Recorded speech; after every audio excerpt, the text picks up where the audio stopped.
All right, Alternate Nation, my name is Reid Nelson. We're with Izzy Alcafas. This is This Week in Rec. First off, start the show with congratulations. You are now a father as of last Friday night. Thank you. So very good. So talk a little bit about that. Yeah, I don't know what to say. She went to the hospital and spread her legs. Baby came out. Now I'm a dad. So, but it feels good. I'll bring her in a couple weeks. In a couple weeks here when the playoffs start, okay. I'll bring her show and tell. Okay. Yep. Good deal. What do you ask me? Tell us about that. What do you want me to say? Well, you already told us plenty. So, I was trying to think of never mind. Okay. So tonight, Killer Beez sneaked by the Pigeons in overtime. So talk a little bit about the game first. Talk a little bit about what you saw out of the Killer Beez. Now, this is a team that's 7-0. We'll talk a little bit about their playoff prospects, but what did you see out of them tonight? Same thing. Their pressure defense. They don't have guys that can really shoot the three. The Pigeons probably could have played a zone. We never actually played the zone. We never went into a zone throughout the whole game. We just went man-to-man. We had the personnel to actually guard their players 1 through 5, which was nice. But I think there could have been some tweaks that the Pigeons could have done to exploit the Bees a little bit more. But the Bees got the Pigeons out of the comfort zone the first half with a lot of press, and then they stopped pressing for about maybe 15, 20 minutes in the middle of the game and let the Pigeons kind of, get a full head of steam towards the hoop. And there's a lot of fouls in that game. Yeah, especially in the first. Really, I think Pigeons had 20 fouls committed, and they had 20, and the Bees had 23. It's a lot of fouls. Double bonus. Both teams were in the double bonus first half and second half. So it was a really chippy game. I think there was a technical there, but I think the Bees could be exploited. Now the Pigeons, I think this is the second game with a full roster.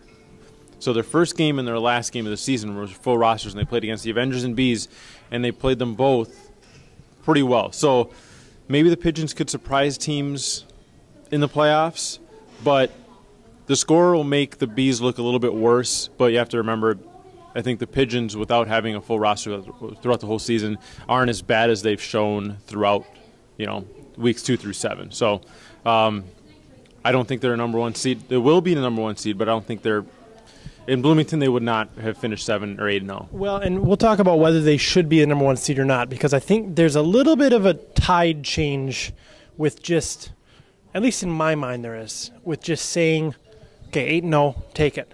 Mm-hmm. And the reason being is because I know there's a lot of joking going back and forth, but Fridley is really not that great compared to Bloomington. And Jason made a great point. He's like, just because the last 3 champions have come out of Fridley doesn't really mean anything.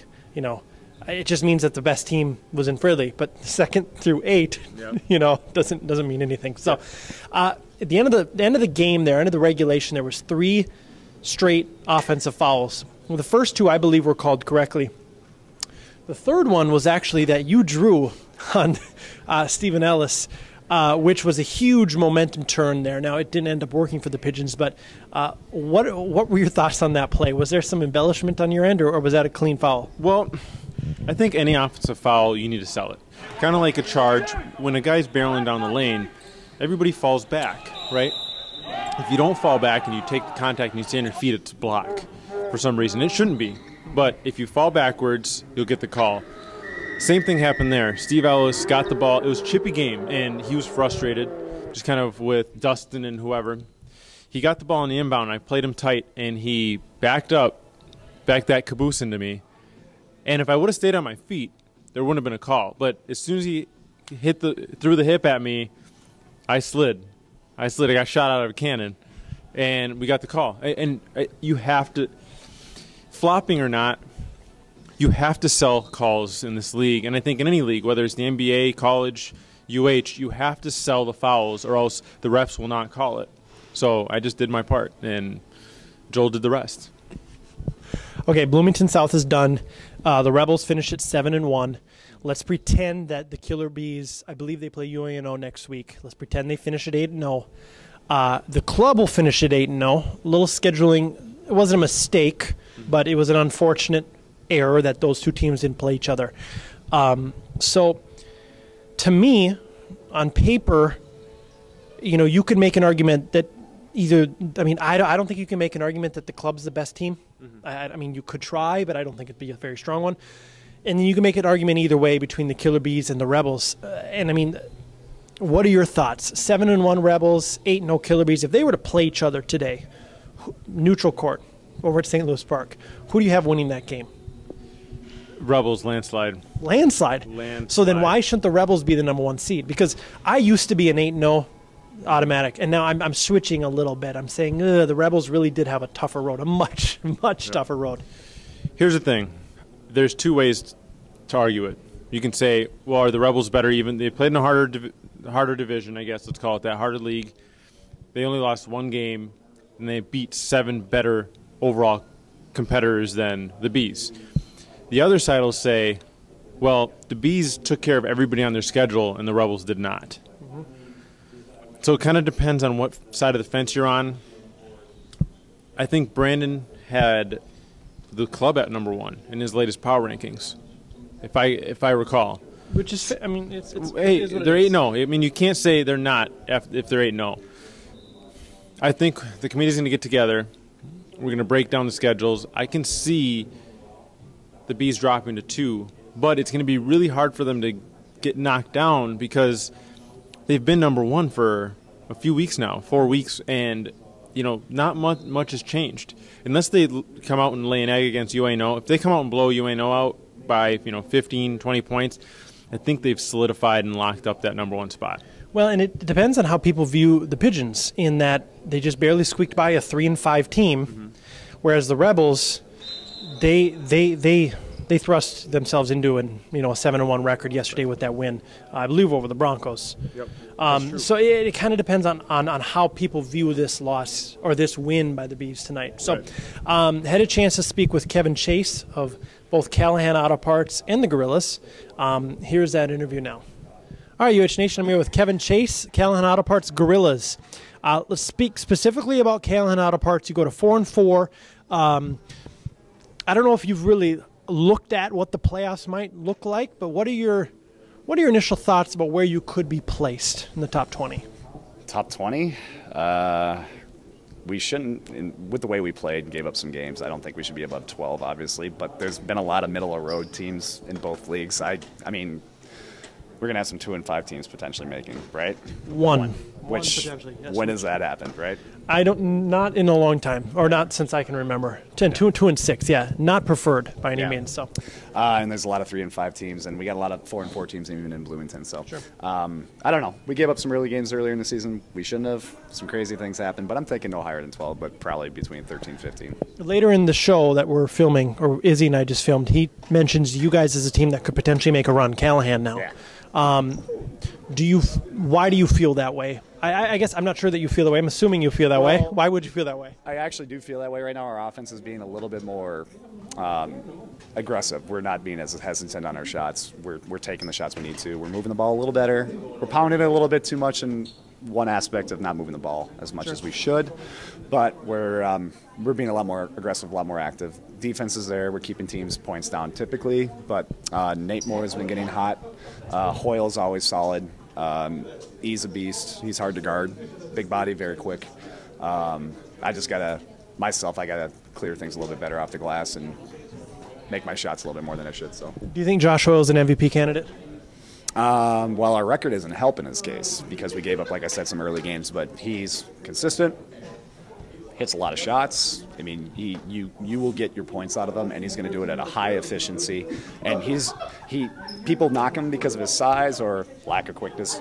Izzy, no left hand, supposedly. He gets it done, though. He does get it done, and he works his butt off on defense. He's not going to shy away from it. So, yeah, I think he's up there. I don't know if he'll win it. Twan's been having a beast of the season, especially the last half. He's really been bringing it. But Josh has been really consistent all the way through, so he should be considered. Awesome, Kevin. Appreciate your time. Thank you. All right, that was Kevin Chase from the Gorillas and Callahan Auto Parts. I do want to talk about the Gorillas game yesterday because the Shockers go to 4-4. When I saw that box score, because I wasn't in Bloomington yesterday, I was kind of surprised. I was a little shocked, if you will. Were you miffed? I was a little miffed. So, I mean, is the Gorilla? I mean, what's the matter with the Gorillas? It's a lot of the Grills have been like this for a few seasons now. It's and overall it's an arrogance.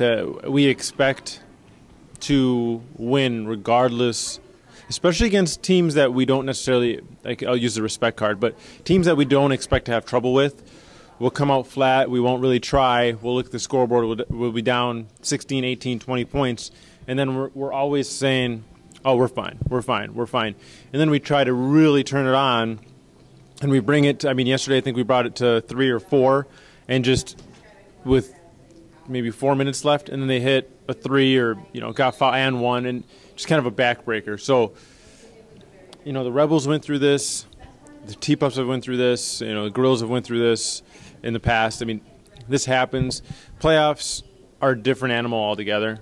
I think the season that the Rebels went 4-4, 3-5, they went on to win the championship. So I don't think the record necessarily has anything to do with kind of how things are going to play out. It's going to be effort.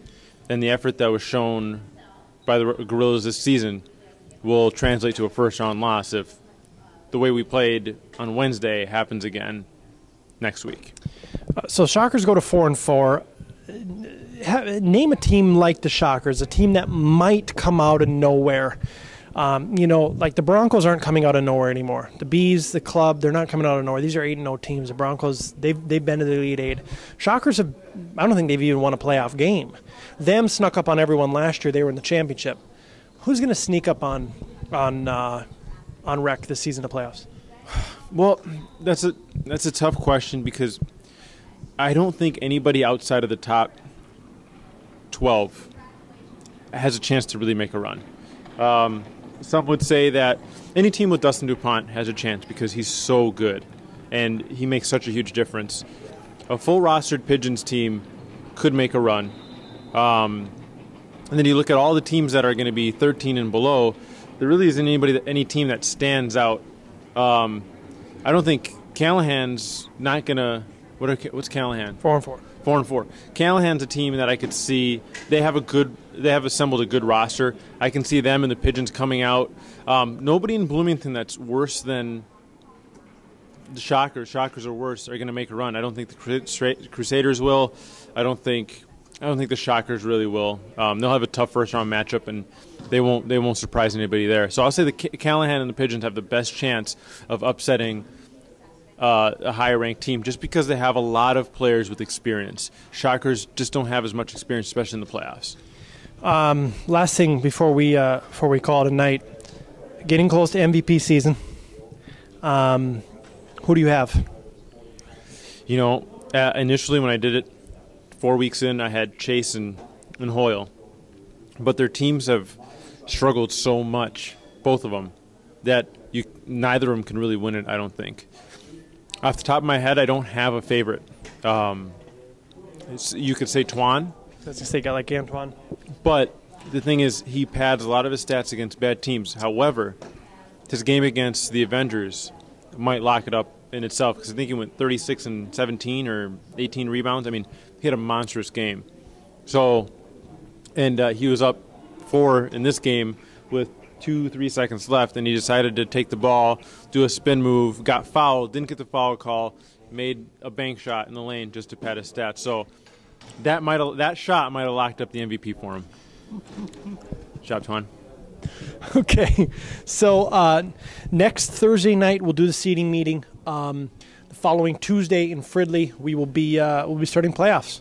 So any final thoughts before we get to playoff season? Close to. No, but I hope for the Elite Eight, Final Four, and Finals, you have already assembled good reps for those games. No sketchiness, please. No, we'll talk off air on what I mean by that, but have you assembled a good Yes, dressing? Noted. You sure? Positive. Have you set it up yet?